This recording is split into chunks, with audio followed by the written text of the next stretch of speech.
America के NSA ने दरअसल चीन के मुद्दे पर अपनी बात रखी ahead of key G20 summit. Jake Sullivan says China can play a spoiler, but of course they should focus on problem solving and deliver.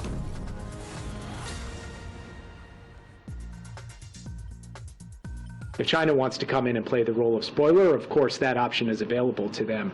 What I think the chair, India, will encourage them to do, what we, the United States, and every other member, virtually every other member of the G20 will do, is encourage them to come in a constructive way on climate, on multilateral development bank reform, on debt relief, on technology, and set aside the geopolitical questions and really focus on problem solving and deliver. Well, Rishabh, how do we understand this statement? Is China playing a spoiler as the president of the country will not be attending the G20 summit in Delhi?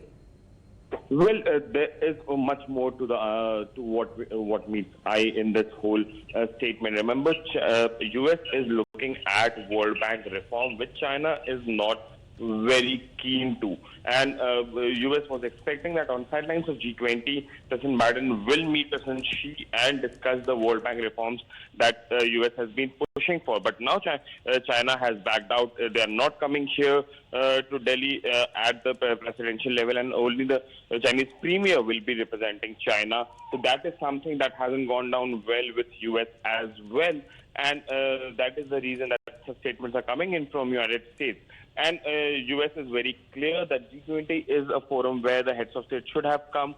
And since China has backed out time and again, Joe Biden has also said that he is quite disappointed with what China has done at G20.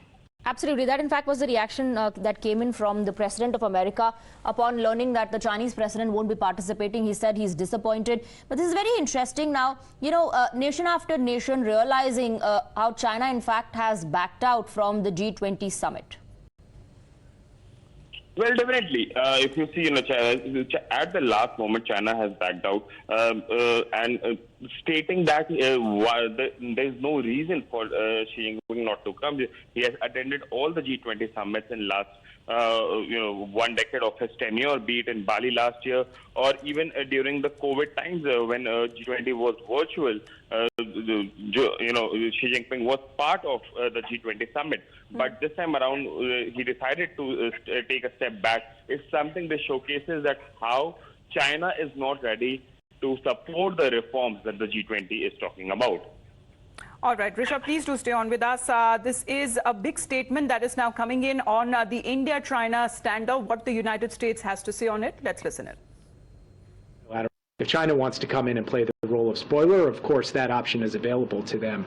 What I think the chair, India, will encourage them to do, what we, the United States, and every other member, virtually every other member of the G20 will do, is encourage them to come in a constructive way on climate, on multilateral development bank reform, on debt relief, on technology, and set aside the geopolitical questions and really focus on problem solving and deliver.